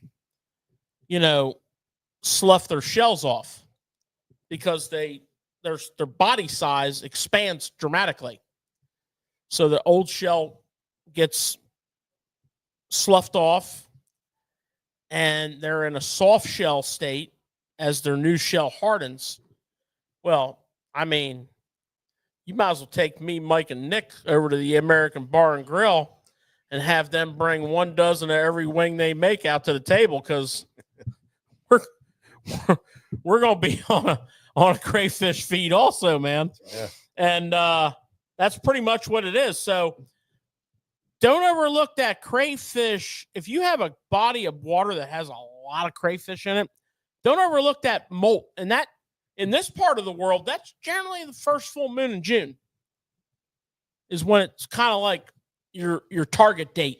I think they get weird right before it too, man. Crayfish. I think they really start to pile up in certain areas, and they do it all like in certain areas. I don't know. It's just weird. It's kind of like a weird thing, but you can experience areas that have a lot more crawfish than anywhere else on a body of water. And it's like it keeps intensifying and I don't know. They get really weird this time. And every fish eats them. They have to. Every fish eats them because it's like this easy kind of prey, and you can fish all around there. For us on the Susquehanna River, the tube becomes a big giant player this time of year. Dragging a tube around, around that crayfish spawn, that molt. That's when you want to do it. But well, let me ask you guys something real quick. So, we're talking post spawn here. Yeah. And let's say you're going to a body of water right now, and you could say any body of water you want to, whether it's tidal, whether it's a river or a lake, and it's probably post spawn. How are you breaking down that body of water to find out what is the bait and how you want to start picking the baits you want to start to throw at those post spawn fish? That's a great question. I mean, so depending on the type of water I'm on, I'm going to spend some time on my graphs. I'm a big time idler. I like to put my side scans on and just start looking. And I'm looking for what I'm looking for. I might not know exactly what that is, but if I start seeing bait, then I'm like immediately all about that bait. And that's just going to make my that's going to stop me in my tracks. The other thing is use your eyes. If you're shallow, I like to fish shallow. Use your eyes. Look for bait. Most bodies of water, if you're not sure, most bodies of water, they have bluegill. Start looking for where the bass bedded. So you got to have a starting point. So, okay, where did the bass bed? All right, well, I'm going to assume they bedded in that cove because of all the reasons that we've discussed 900 times before why these are staging areas and that's a spawning area. Well, I'm going to go in that spawning area and I'm going to look around. And if I see like the bass beds turned into like the craters on the surface of the moon, bingo, my bass are going to be there. And I'll tell you, one of the tools that we have on our boat that we'd love for that is the 360. No, I mean, it's just amazing the way it just draws. I launched a boat, go to my first spot. It's amazing. And bust out a topwater lure and just start rolling, looking while I'm looking, I might start on a point, especially right now. I might start on a point and work my way back in there a little bit and then around, but I'm just throwing a lot of topwater right now for like the first little while in the morning, to try to get, and you got to do it quick. You got to be moving a lot. You got to be moving around. You got to be trying to find where these fish are feeding because they're going to be feeding first thing in the morning for sure. So you just got to keep moving. I might throw a point real quick, fish back into the cut a little teeny bit, jump on my motor, fly up to the next point, fish out a little bit, look around, go to the other side of the lake, check over there real quick, looking around, and just try to get those bites and then start dialing in. If I was down in like the grassed tidal water areas, I'd just be buzz baiting, man, and just moving around buzz bait and trying to get some big fish to commit to it because it's a big fish catching bait, and those fish want to eat something big right now, and they want to eat something, and a buzz bait in June is on first post spawn fish is freaking bad to the bone. And that's interesting because you both had different ways you're going to approach. Yeah. And that's what makes fishing fun. Yeah. You know, you're going to start moving water right away. You're going to start fishing, and you're going to start by using your eyes. Yeah. And George is going to use electronics, find bait fish. Yeah. He's going to go to spawning coves. Yeah. And he's looking. If you don't know the body of water, Yeah. I mean, you got to have something to hang your hat on. Now, when I get there, and I'm like, okay, I'm going to assume that these bluegill beds have bluegill on them. And I'm also going to assume that these bass are wanting to eat those bluegill. And I'm going to be all in with Mike with the Topwater, with the swim jig. Swim jig's awesome on bluegill. All in. All Awesome. in. It's also awesome on a shad spawn. Oh yeah. It's also awesome on a minnow spawn. Yeah. So it's the Topwater. Oh yeah. I'm gonna throw that Topwater, man. I'm all in on that. But here's the cool thing. If you can just get one little bit of success, now you're like, okay, I have to look for this. And it can be a body of water you fish all the time. Like this minnow spawn thing for us, we fish the Susquehanna River a lot when we can. I mean, it's one of our favorite places to fish on earth. But this minnow spawn thing is kind of new. It's speaking. You know, we didn't really have these kind of minnows around per se 20 years ago. I don't really think we had a bunch of them. I mean, not in this quantity. I don't think I'm going to go on record and say 10 years ago, but I can tell you this much. For the last 6 or 7 or 8 years, there are massive quantities of them. As a matter of fact, they sucked all of me and Nick's fish away from us one day. They really did. Those fish were like, oh, hell. I'll have number one with fries supersize that sucker, and they rolled. And we weren't at the right spot. And those minnows were spawning. We saw them. There were balls of them. They got up against the shoreline. Mike and I fished some private lakes last spring or the spring before. It was a while ago, I think. 2 years ago. Yeah. We fished some private lakes in Alabama. They were loaded with minnows. They didn't have any shad in them at all. There was no shad in these lakes. They were loaded with these minnows. Those minnows were spawning just like shad do, right on the bank. Right on the bank, but in a much more elongated. So I mean, like these bass were like, it was a buffet. If you could picture the honed buffet, in big time on it. It was going to the Sizzler, man. If you can picture the Sizzler buffet, that's how them bass were. We're going to Sizzler, sucker. Henry Churchill.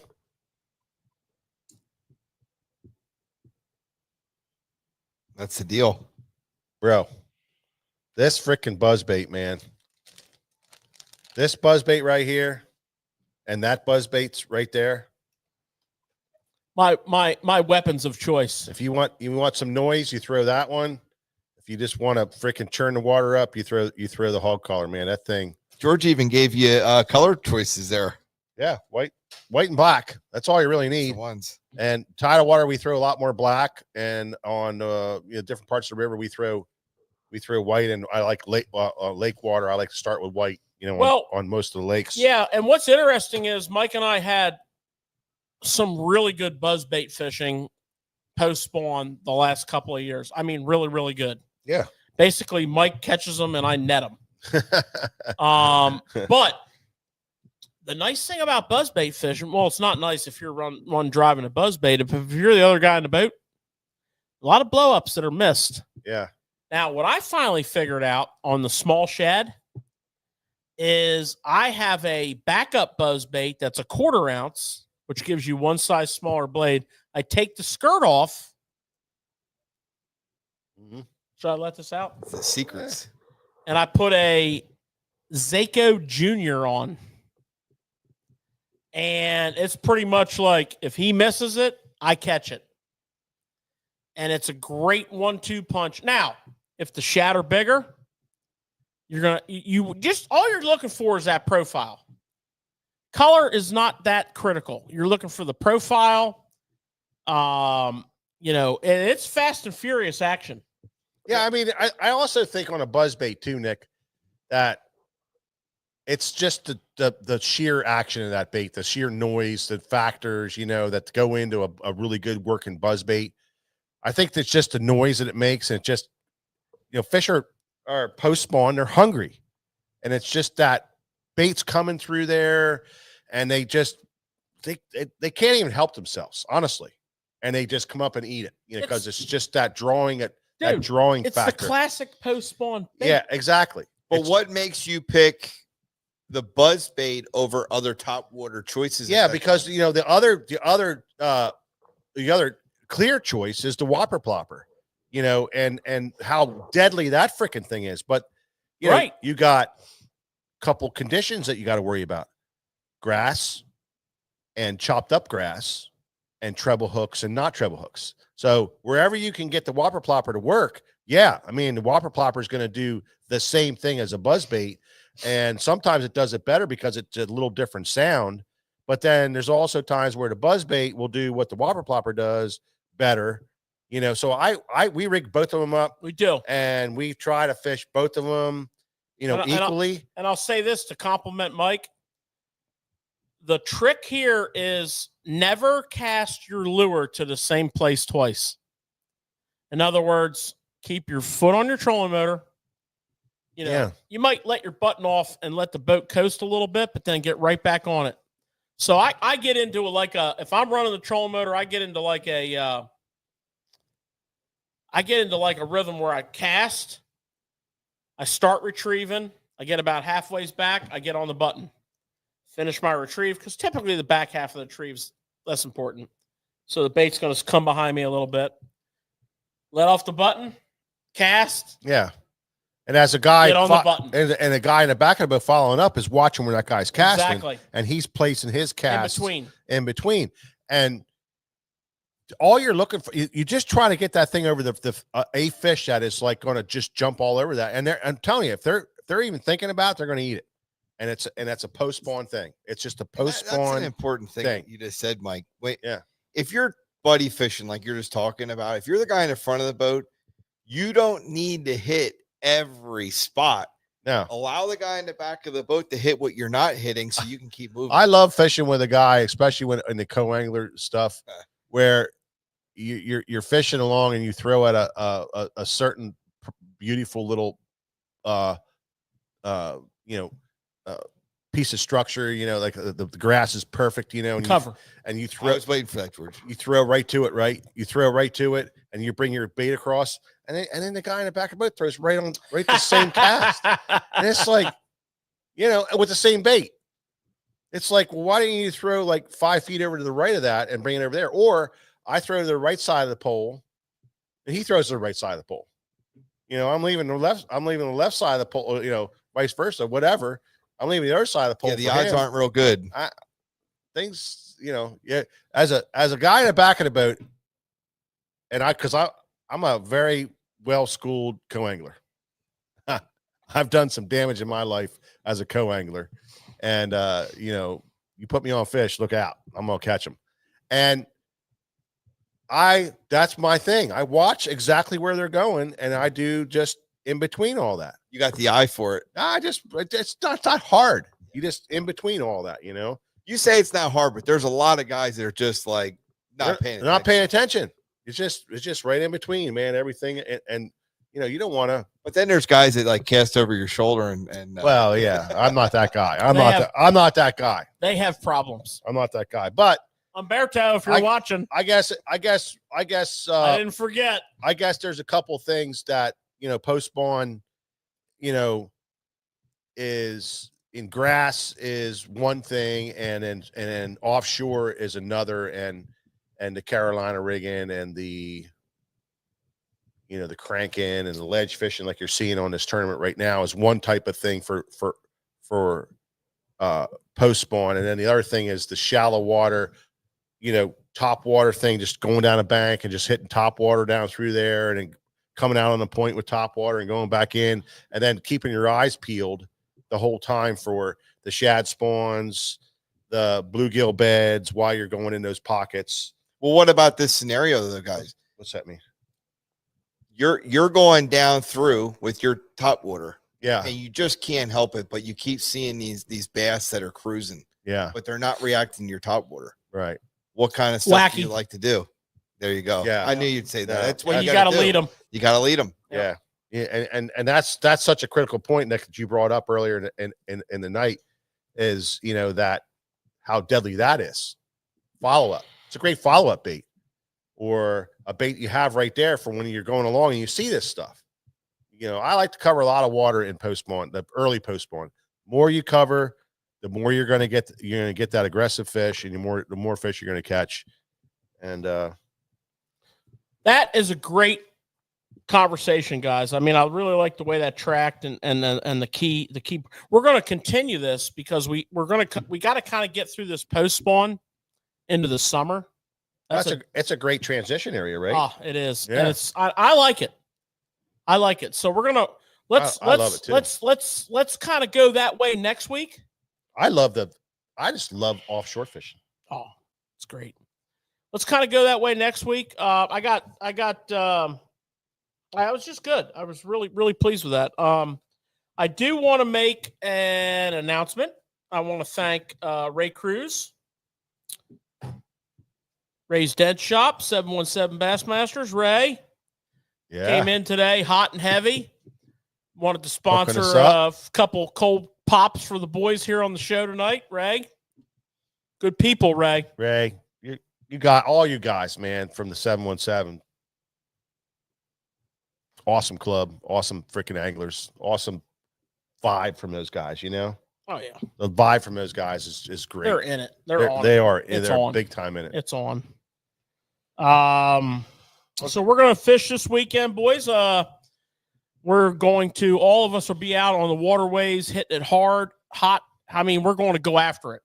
It's long days. Yeah. We're going to shoot some content.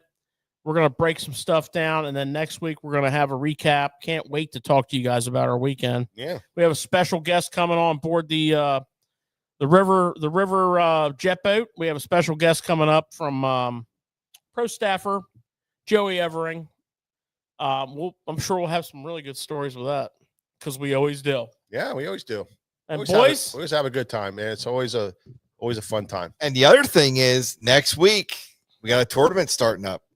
Oh yeah, Pumped up about that. absolutely, big time. Yeah. All right, guys. Well, thank you so much for stopping. Thanks for Yes. hanging in. Yes. We had a great show. We had a Yep. great time. It was a great conversation. You never know where it's going to go on Tackle Shop Live, and that's why it's always important to stop back and see us, and we'll catch you in the next one.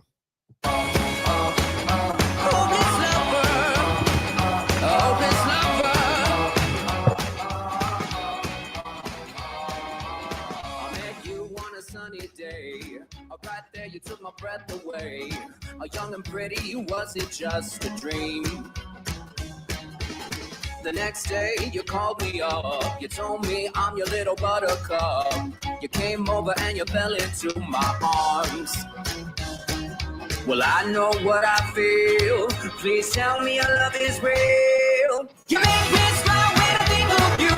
If I get down, knowing how you blue, I can't get enough. You make me happy, I feel so fine. Oh, how I wish that you were mine. I can't get enough. Oh, please lover.